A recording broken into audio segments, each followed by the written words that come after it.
नमस्कार। जैसा कि आप सब जानते हैं कि हम इस चैनल के माध्यम से हिंदी साहित्य विषय को समझने की पहल पे काम कर रहे हैं और यह देखने की कोशिश कर रहे हैं कि जिस हिंदी साहित्य को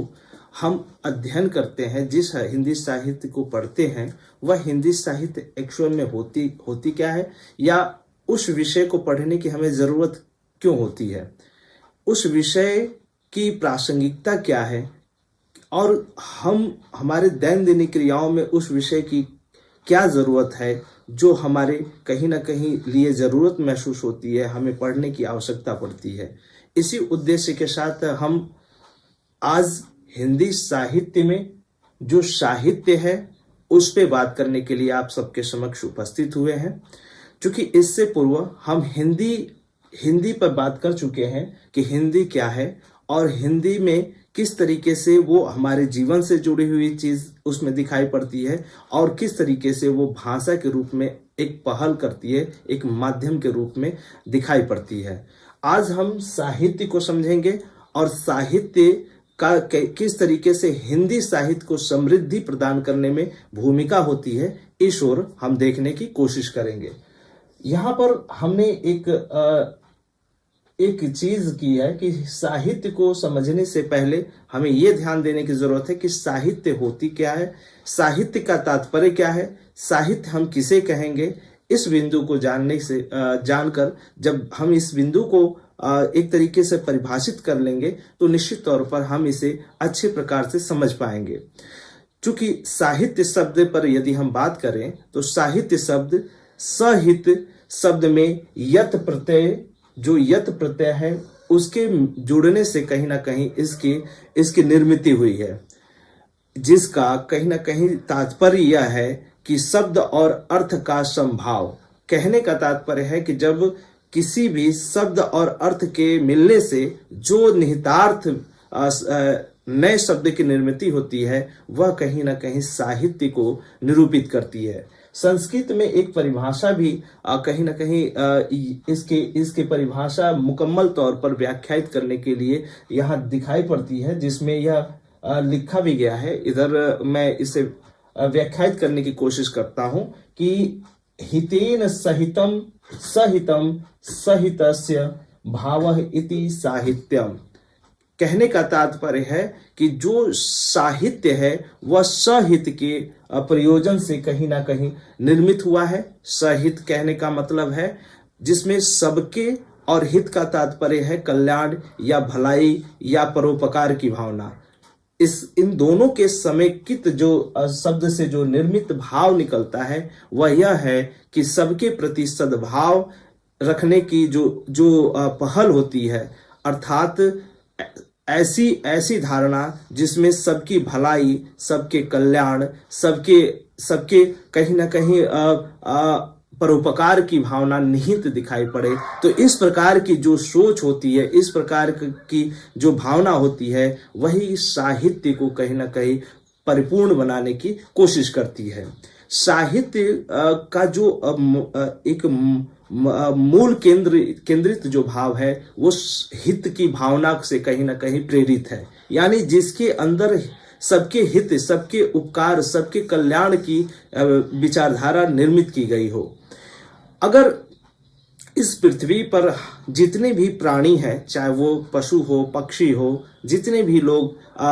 इस पृथ्वी पर धरा पे रहते हैं, उन सब में कहीं ना कहीं एक गुण तो दिखाई पड़ता है जो अपने हित के विषय में सोचते हैं, जो अपने स्वार्थ के लिए जीते हैं, जिनमें खुद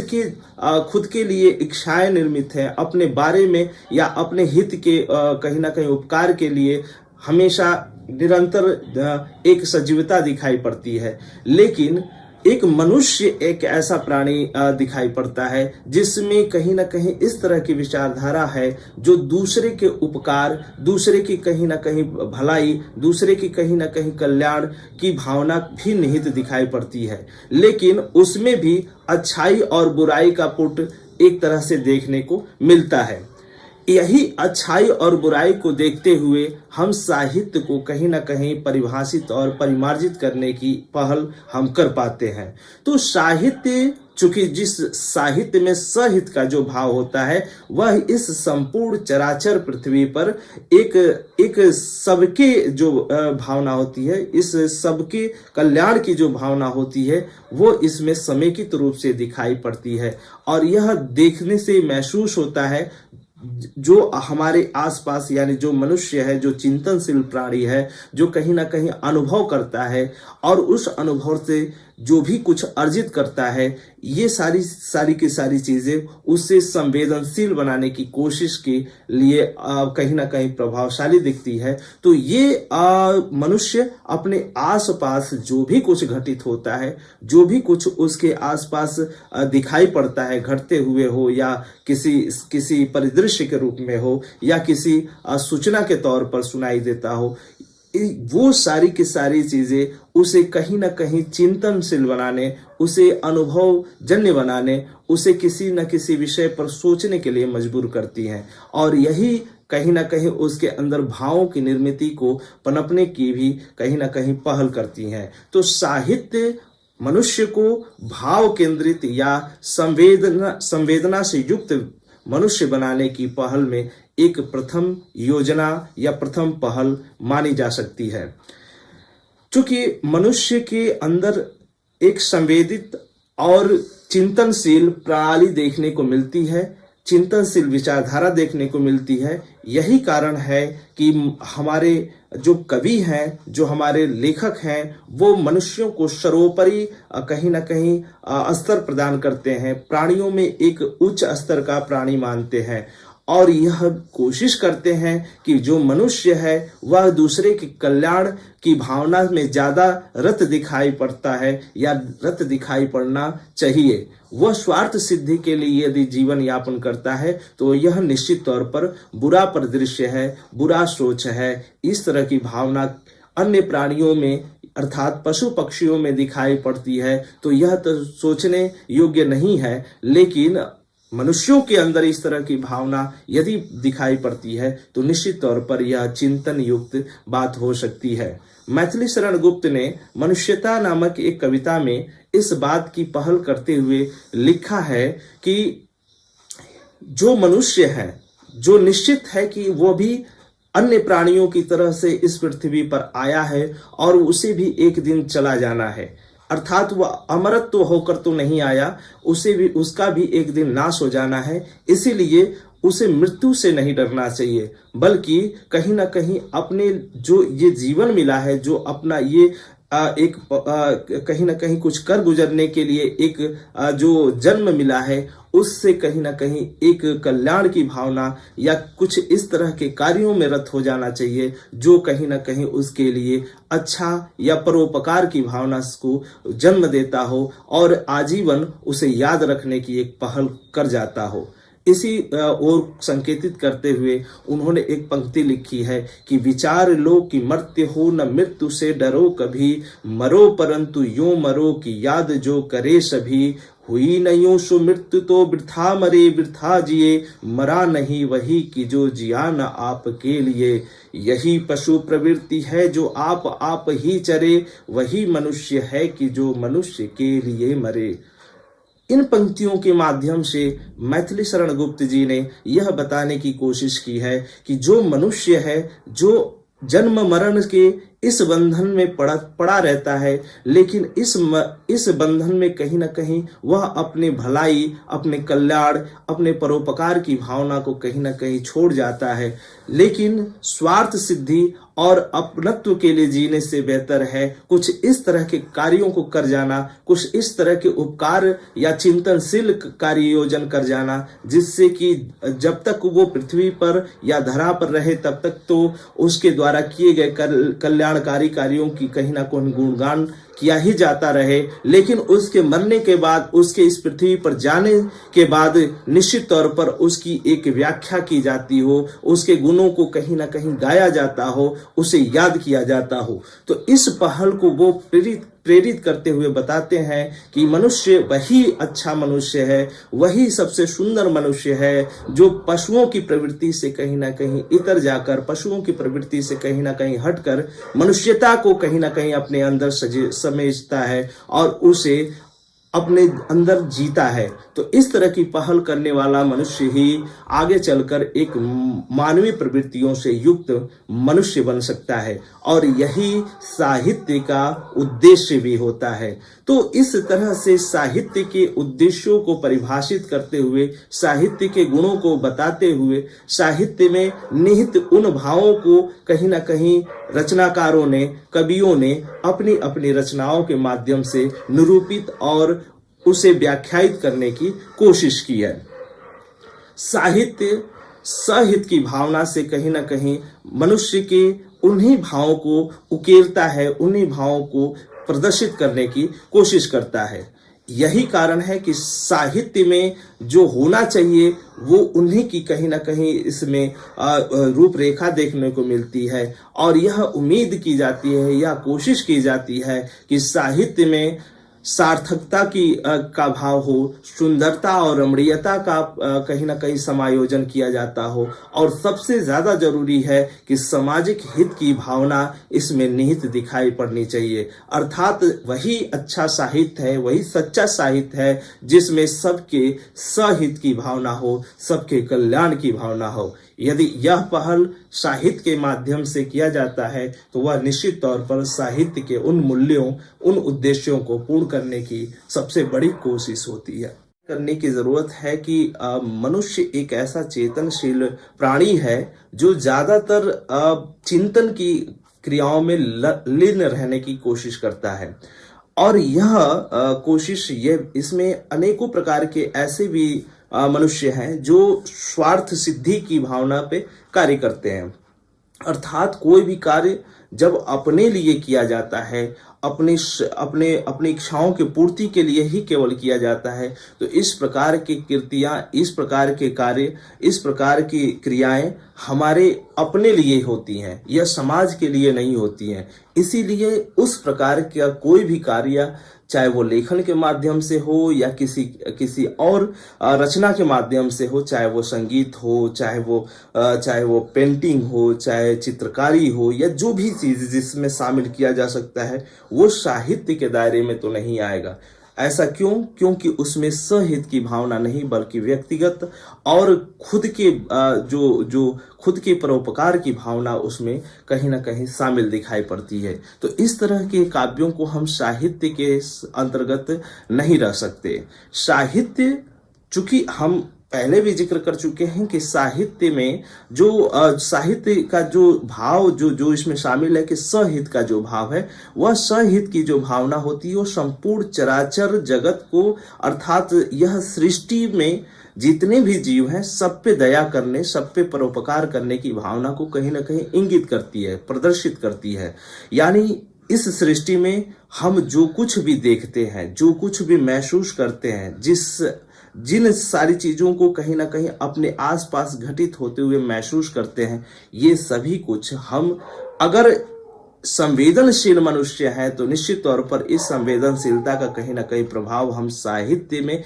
यह प्रदर्शित करते हुए या नजर वहां पे रचित करते हुए कहीं ना कहीं हम दिखाई पड़ते हैं। अब ये साहित्य की जब हम बात करते हैं तो साहित्य में 3 तत्व हमें प्रदर्शित होते हैं। एक तो सार्थकता होनी चाहिए। सार्थकता कहने का तात्पर्य है कि कोई भी साहित्य तभी साहित्य की कोटि में ठहरता है जब उसमें सार्थक शब्दों का संयोग हो। सार्थक शब्दों के संयोग होने से कहीं ना कहीं साहित्य की पूर्णता प्राप्त होती है। साथ ही साथ इसमें सुंदरता और रमणीयता की भावना समाहित होनी चाहिए। और तीसरा, जो सामाजिक हित की भाव को कहीं ना कहीं प्रदर्शित करता हो, यानी सबके हित की भावना उसमें अंतर्निहित हो।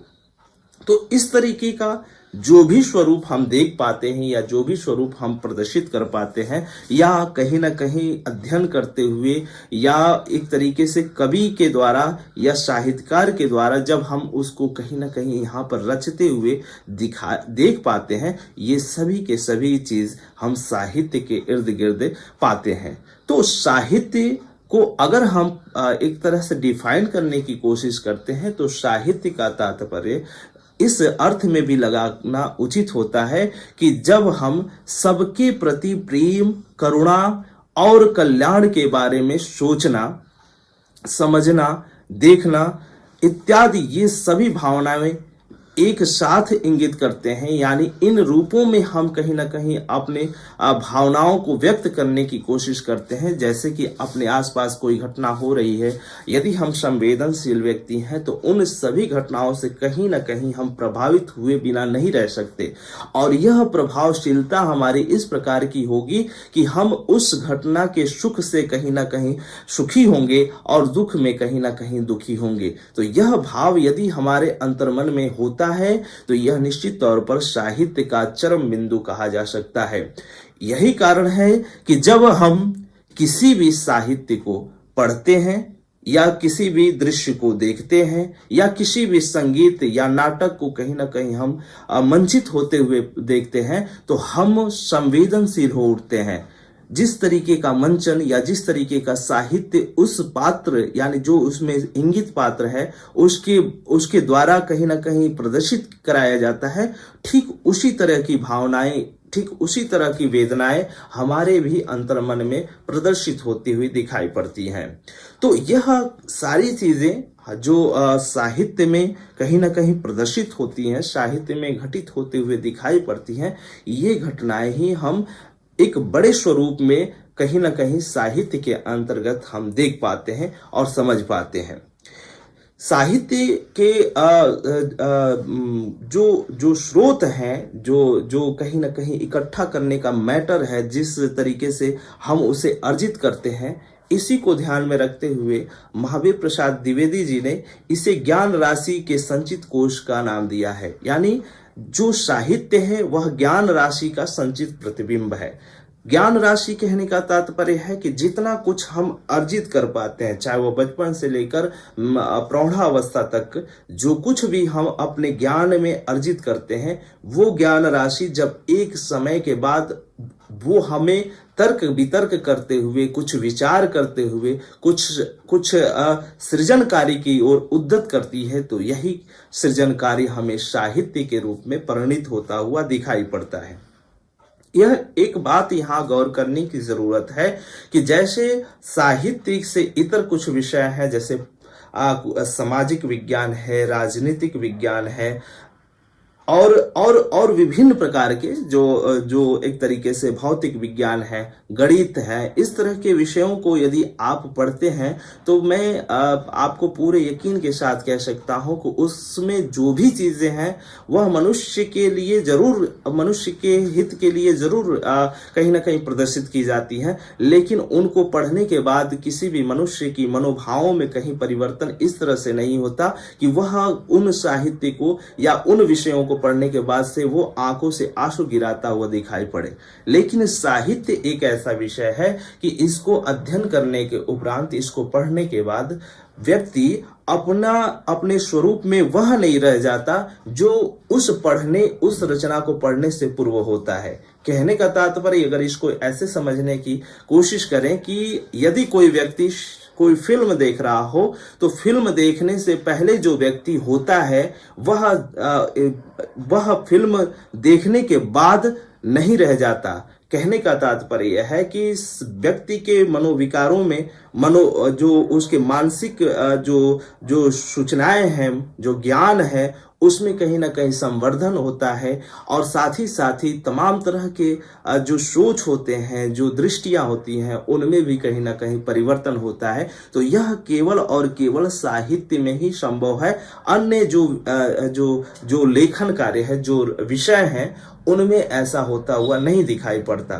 तो ये साहित्य की एक अपनी मानकता है, साहित्य का अपना एक दायरा है। चूंकि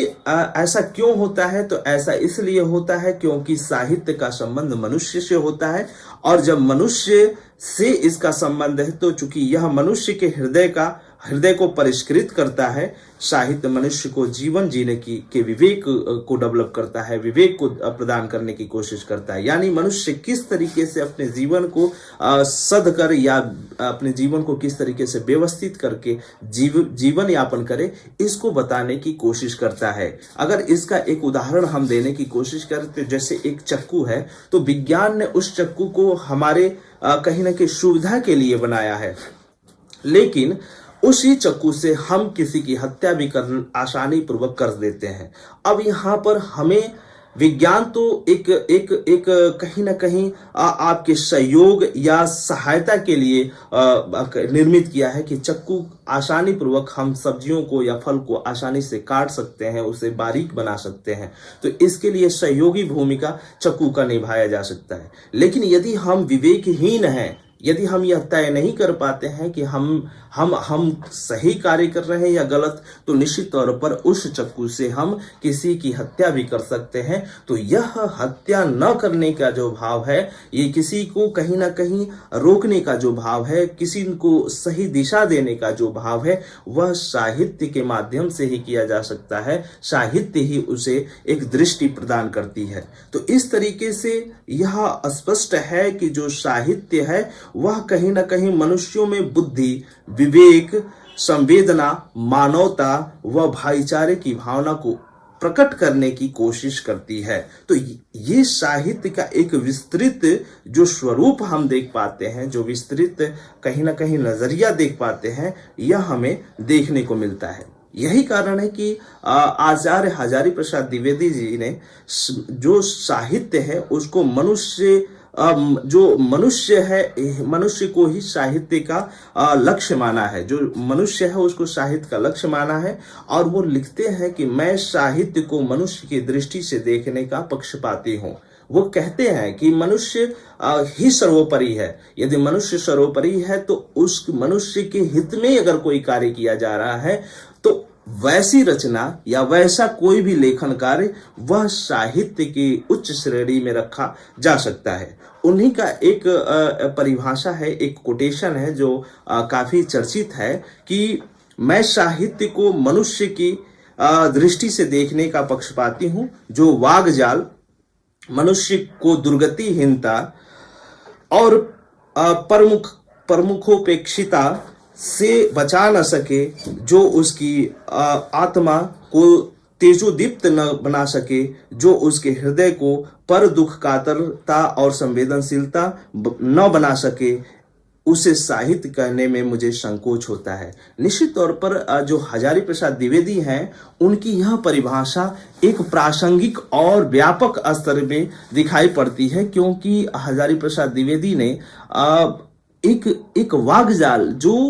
हम वाणी के माध्यम से विभिन्न प्रकार के क्रियाकलापों को करते हुए, विभिन्न प्रकार के स्वरूपों को प्रदर्शित करते हुए जो साहित्य को रचने की कोशिश करते हैं, साहित्य को निर्मित करने की कोशिश करते हैं, और ऐसे में हम अगर उसे समझते हुए या कहीं ना कहीं विवेकपूर्ण कार्य करते हुए नहीं कोशिश करते हैं, तो यह निश्चित तौर पर हम एक सुव्यवस्थित या सरल स्वभाव रूप की रचना को कहीं ना कहीं सृजित करने का कार्य नहीं करते। तो यह कहीं ना कहीं मनुष्य के हित में होनी चाहिए, मनुष्य के कल्याणकारी होनी चाहिए, ऐसा कहीं ना कहीं हजारी प्रसाद द्विवेदी जी का भी मानना है। यह तय है कि जो साहित्य होता है वह मनुष्य की चेतना को जगाने की कोशिश करता है। जो मनुष्य की चेतना है, जो उसे कहीं ना कहीं जागरूक बनाने की कोशिश करता है। चेतना का सीधा संबंध दृष्टि से होता है, यानी जो उसकी देखने का नजरिया है, जो उसकी सोच या समझ को विकसित करने का जो स्वरूप है, वह कहीं ना कहीं साहित्य में दिखाई पड़ता है। साहित्य ही विविध प्रकार के सूचनाओं को, विविध प्रकार के दृष्टियों को कहीं ना कहीं व्यक्ति के अंतर्मन में यह अपेक्षित करता है, यह भरने की कोशिश करता है कि वह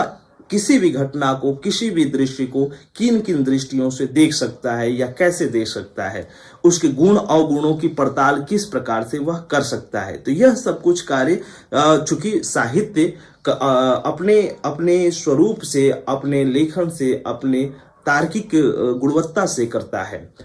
यह तय है कि हम एक सामाजिक व्यक्ति हैं और सामाजिक व्यक्ति होने के नाते आसपास में तमाम तरह की घटनाएं, परिघटनाएं हमारे घटती रहती है, और इन घटनाओं से कहीं ना कहीं हम भी प्रभावित हुए बिना नहीं रह सकते। तो ये प्रभावशीलता हमारे जीवन में इस तरीके से कहीं ना कहीं घर कर जाती है कि हम उसके जीवन को या सामाजिक उस परिवेश को अपने जीवन में अपनाने से वंचित नहीं रह सकते। सुमित्रानंद पंत का एक कोटेशन है, साहित्य को समझने में यह हमें कहीं ना कहीं लाभान्वित महसूस होता है। वो लिखते हैं कि साहित्य अपने व्यापक अर्थ में मानव जीवन की गंभीर व्याख्या है। बहुत ही सरल और सूक्ष्म तरीके से उन्होंने व्याख्यायित किया है कि जो साहित्य है वह अपने व्यापक अर्थ में, माने विस्तृत अर्थ में, जो मानव है, मानव जीवन की गंभीर व्याख्या करता है। यानी मनुष्य किस तरीके से जीता है, किन किन पहलुओं को वो अपने अंतर्मन में पालता है, किस तरीके से समाज में रहते हुए भी समाज के उन सभी घटनाओं परिघटनाओं को जीता है, महसूस करता है, भोगता है और खुद ही वो शोषित होता है और शोषण करता भी बनता है। तो ये सारे के सारे गुण मनुष्यों के अंतर्मन में अगर हम देख पाते हैं तो ये साहित्य हमें शीशे की तरीके से खोलता हुआ नजर आता है। यही कारण है कि हम साहित्य को अपने जीवन के करीब पाते हैं। मुंशी प्रेमचंद जी ने भी एक अच्छा कोटेशन दिया है। उन्होंने लिखा है कि साहित्य जीवन की आलोचना है। यानी साहित्य में एक एक पक्ष जो जीवन से लेकर जन्म से लेकर मरण तक सारे जीवन के उन पहलुओं को जो हम जीते हैं और अपने आसपास में कहीं ना कहीं देखते हैं, सुनते हैं, समझते हैं और उसको अनुभव करते हैं, वो सभी कुछ हम साहित्य के कहीं ना कहीं इर्द गिर्द पाते हैं। तो इसलिए साहित्य की जब आलोचना की जाती है तो हम मनुष्य की आलोचना के रूप में देखते हैं, समाज की आलोचना के रूप में देखते हैं। तो इन सब बिंदुओं से यह स्पष्ट होता है कि जो मनुष्य के भीतर संवेदनाओं के जितने भी सारे वागजाल हैं, वे जितनी सारी अवस्थाएं हैं, उन सभी अवस्थाओं में थोड़ी थोड़ी जागृति लाने का जो कार्य करता है वो साहित्य करता है। यानी जितनी भी सारी विडंबनाएं हम समाज के कहीं ना कहीं इर्द गिर्द देख पाते हैं, जितनी भी समस्याएं हमारे आसपास घटित होती हैं, उन सभी समस्याओं का कहीं ना कहीं स्वरूप हम साहित्य में प्रदर्शित होते हुए, कहीं ना कहीं चित्रित होते हुए देख पाते हैं।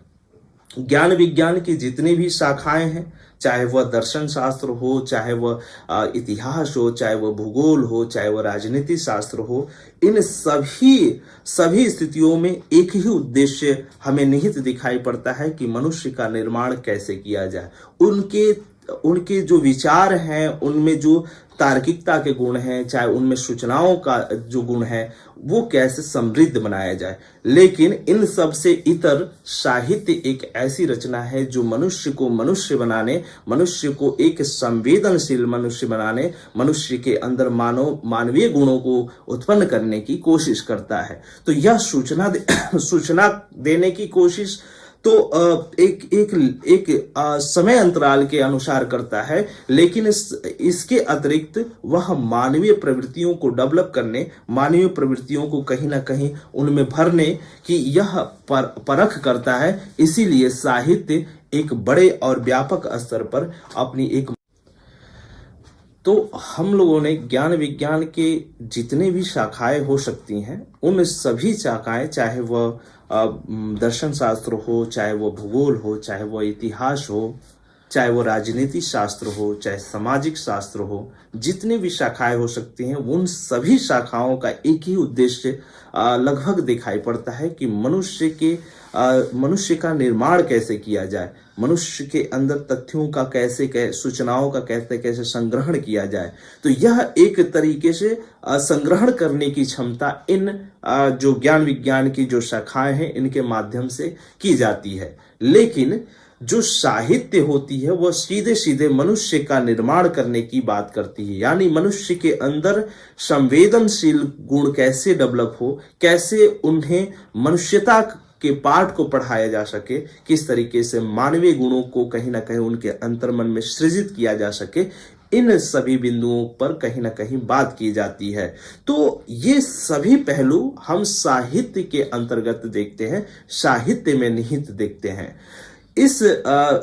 इन्हीं बातों को कहीं ना कहीं प्रदर्शित करने की कोशिश हमारा समाज भी करता है, और समाज एक व्यापक स्वरूप को परिभाषित करता हुआ नजर आता है। इसीलिए कहीं ना कहीं जितने भी घटनाएं परिघटनाएं हमारे जीवन में घटित होती है, हम उस समाज से कहीं ना कहीं प्रभावित हुए बिना नहीं रह सकते। महावीर प्रसाद द्विवेदी का एक कोटेशन है जो साहित्य को ही परिभाषित करते हुए लिखते हैं कि जो साहित्य है वह समाज का दर्पण है। यानी जो कुछ भी साहित्य में हम पढ़ते हैं वो हमारे समाज का कहीं ना कहीं प्रतिफलन है, कहीं ना कहीं वो घटनाएं परिघटनाएं समाज में घटित होते हुए दिखाई पड़ती हैं। उसी का स्वरूप हम साहित्य में देखते भी हैं और पढ़ते भी हैं। बालकृष्ण भट्ट ने भी साहित्य को कहीं ना कहीं समाज से परिभाषित करते हुए लिखा है कि साहित्य जन समूह के हृदय का विकास है। जन समूह कहने का तात्पर्य है जो जन जीवन है, जो जनता है, जो समाज में रहने वाले लोग हैं, उन्हीं लोगों का कहीं ना कहीं हृदय का विकास क्या है, साहित्य है। रामविलास शर्मा जी ने भी एक अच्छी परिभाषा रचित करने की कोशिश की है। लिखा है उन्होंने कि साहित्य जनता की वाणी है। जो साहित्य हम पढ़ते हैं, जिसे हम समझने की कोशिश करते हैं, जो हमारा कहीं ना कहीं विकास करता है, वह जनता की वाणी है। जो जन समाज अपने जीवन में कहीं ना कहीं फलित होता हुआ, घटित होता हुआ, जीवन जीता हुआ, प्रदर्शित करता हुआ नजर आता है, उसी की वाणी हम साहित्य में देखते हैं और समझते हैं। उसकी जातीय चरित्र का दर्पण है। वो आगे इसी परिभाषा को पूर्ण करते हुए लिखते हैं कि जो साहित्य है वह जातीय चरित्र का दर्पण है और प्रगति के पथ में बढ़ने के लिए उसका मनोबल है, उसके सौंदर्य की चाह पूरी करने वाला साधन है। कहने का तात्पर्य है, चाहे वह महावीर प्रसाद द्विवेदी हो, चाहे वह बालकृष्ण भट्ट हो, चाहे वह रामविलास शर्मा हो, सभी ने एक ही चीज को ज्यादातर इंगित करने की कोशिश की है कि वह समाज में जो भी घटनाएं परिघटनाएं घटित होती हैं, समाज में जो भी व्यक्ति अपने आसपास या अपने जीवन में जो कुछ भी घटित होता हुआ, महसूस होता हुआ, जीता हुआ संवेदनशील बनता है, एक तरीके से कहीं ना कहीं परोपकार की जो भावना उसके अंतर्मन में आती है, तो यही चरित्र, यही जो उसकी मनोवृत्ति है वह साहित्य में रेखांकित होती हुई नजर आती है। इसी कारण साहित्य वही है जो समाज में घटित होता हुआ दिखाई पड़ता है। तो साहित्य वह करता है जिससे समाज या राष्ट्र को खूबसूरत बनाया जा सके। यानी साहित्य एक तरीके से हमें सुंदर और एक व्यवस्थित राष्ट्र के निर्माण की तरफ फलित करता है, उसको संदेश देता है कि हमें किस तरीके से उस क्रांतिकारी भाव को, उस हिंसात्मक प्रवृत्ति को त्याग कर एक अच्छे राष्ट्र के निर्माण में कहीं ना कहीं फलित होना चाहिए। हमें किस तरीके से सद्भाव, सबके बीच प्रेम, आपसी भाईचारा और एक दूसरे की कल्याणकारी सोच को कहीं ना कहीं अपने अंतर्मन में बैठाना चाहिए। तो ये सभी कुछ हमें साहित्य के माध्यम से दिखाई पड़ता है। साहित्य हमें उन सभी हिंसात्मक प्रवृत्तियों से रोकने की कोशिश करता है, चाहे वह युद्ध हो, चाहे वह मारपीट हो, चाहे वह लड़ाई झगड़ा हो, चाहे वह हिंसा के कोई भी पहलू क्यों ना हो, चाहे वह मनुष्य के बीच हो, चाहे मनुष्य या जो अन्य जो प्राणी हैं, चाहे वो पशु पक्षी हो या जानवर हो या विभिन्न प्रकार के कीड़े मकोड़े जो भी हैं, उन सभी के प्रति हमें संवेदनशील बनाने की अगर कोई कोशिश करता है तो वो साहित्य है। तो इस तरीके से साहित्य के एक विस्तृत स्वरूप में कितना कुछ समाहित होता है, हम इसे पढ़ने के बाद ही समझ पाते हैं। रामचंद्र शुक्ल का यह कोटेशन या यह परिभाषा हमें यहाँ नहीं भूलना चाहिए जब वह लिखते हैं कि साहित्य जनता की चित्तवृत्तियों का संचित प्रतिबिंब है। तो वो यही बताने की कोशिश करते हैं कि जो साहित्य है वो मनुष्य के चित्तवृत्तियों यानी हृदय का परिष्कार करता है, हृदय को कहीं ना कहीं व्यवस्थित करता है, हृदय में कहीं ना कहीं मानवता या मानवीय गुणों को भरने की कोशिश करता है। तो ये प्रतिबिंब, यह जो स्वरूप हमें दिखाई पड़ता है, यह साहित्य के माध्यम से ही हो पाता है। प्रेमचंद जी ने इसी को कुछ अलग स्वरूप में प्रदर्शित करने की कोशिश किया है। और उन्होंने यह बताने की कोशिश किया है कि जो साहित्य है वो राजनीति के पीछे चलने वाली सच्चाई नहीं है, बल्कि राजनीति के आगे चलने वाली, मशाल जलाते हुए चलने वाली सच्चाई है। तो ये एक तरीके से दिशा देने वाली, यानी एक सही राह क्या है, सही कार्य क्या है, सबके विकास के कार्य क्या है, सबके हित के बात कैसे की जा सकती है, यह एक तरीके से पूर्ण करने का, इसमें कहीं ना कहीं सबके सहयोग का भाव हम देख पाते हैं। तो यह साहित्य के कहीं ना कहीं इर्द गिर्द दिखाई पड़ता है। कुल मिलाकर यह कहा जा सकता है कि साहित्य समाज से अपने लिए तत्व लेता है और उसी ही तत्व को पुनः लोगों में बांट देता है। तो यह साहित्य का एक परम और सत्य गुण है कि हम इसको समझ नहीं पाते हैं, लेकिन एक रचनाकार, एक दूरदर्शी व्यक्ति जो कहीं ना कहीं इसको सृजित करता है, इसको कहीं ना कहीं लेखन करने का कार्य करता है, इसको रचने का कार्य करता है, उन सभी गुणों से कहीं ना कहीं परिचित होता है कि किस तरीके से मनुष्य को मनुष्य के तत्वों से कहीं ना कहीं परिपक्व होना चाहिए, उनके अंदर मन में समाहित होना चाहिए। अब हम एक बात यह भी समझ लेने की कोशिश करें कि जो साहित्य होती है, हमें क्यों पढ़ने की जरूरत है, या हम इस साहित्य को पढ़कर क्या जान सकते हैं। तो विविध जो भी हम अभी तक बात किए, जो भी पहलुओं पर हम लोगों ने बात रखी, उससे यही निकल कर आता है कि साहित्य एक बेहतर इंसान बनाने की वकालत करता है। यानी जब हम साहित्य को अच्छे तरीके से पढ़कर अपने अंतर्मन में उसको बैठाते हैं, अंतर्मन में उसको कहीं ना कहीं डालने की कोशिश करते हैं, तो हमें यही सीख मिलती है कि हमें एक नैतिक व्यक्ति बनने की, हमें एक जिम्मेदार पुरुष बनने की, एक कर्तव्य परायण व्यक्ति बनने की, और जिम्मेदार जो भी हमें जिम्मेदारी मनुष्य के रूप में मिलती है उसको पूर्ण करने की कोशिश करनी चाहिए। तो यह पहल या यह वकालत साहित्य भली भांति निभाता हुआ दिखाई पड़ता है। यह हमें आत्म मूल्यांकन करने की भी एक परख देता है, एक दृष्टि देता है, ताकि हम उन सभी गलतियों को, उन सभी समस्याओं पर चिंतन मनन कर सकें, तार्किक विश्लेषण कर सकें, और उसमें जो भी खामियां हो रही हैं उनको कहीं ना कहीं सुधार सकें। दूसरी चीज है कि यह हमारे अंदर प्रेम, सहानुभूति, करुणा, दया, कहीं ना कहीं इस तरह की भावनाओं को डेवलप करने, उनको कहीं ना कहीं परिष्कृत करने की कोशिश करती है। यदि हम साहित्य को पढ़ते हैं तो हम निश्चित तौर पर एक संवेदनशील व्यक्ति, एक भावुक व्यक्ति, एक मनोविकार से परिपूर्ण व्यक्ति बनने की भी चेष्टा रखते हैं या बनने की कोशिश करते हैं। तो साहित्य इन सभी बिंदुओं पर पहल करती है और यह बताने की कोशिश करती है कि हमें किसी भी व्यक्ति, जो हमारे ही तरीके का जो व्यक्ति दिखाई पड़ता है, उस व्यक्ति के साथ किस तरीके से हमें भाईचारे का, दया, प्रेम का और उसके साथ एक मनुष्यता का व्यवहार करने की जरूरत होती है। साहित्य हमें एक दृष्टि भी देती है, एक नजरिया भी देती है, ताकि हम किसी भी चीज को, चाहे वो हमारे हित के लिए हो या अहित के लिए हो, हम उसे सही रूप में पहचान सकें और सही मूल्यांकन कर सकें। इससे क्या होगा, इससे हमें एक दृष्टि मिलेगी और हम सही और गलत का निष्कासन कर सकते हैं, हम सही गलत की परख कर सकते हैं। समाज की गलतियों से भी रूबरू कराता है। ये जो भी समाज में घटित हो रही है, चाहे वो हमारे साथ शोषण हो, चाहे हमारे अधिकारों का हनन हो, चाहे हमारे ऊपर किसी तरह की बुराइयों को थोपने का कार्य हो, ये सभी कुछ हमें अगर कोई दृष्टि देता है, कोई दिखाने का कार्य करता है, कोई सही राह बताने का कार्य करता है, तो यह साहित्य ही है, जिससे हम इसको व्यापक तरीके से समझ और सहज रूप से जान सकते हैं। साहित्य जीवन को समृद्ध बनाता है। जो हमारा जीवन है, हम जब एक व्यवस्थित मनुष्य के रूप में जीते हैं और हम दूसरे को भी अपने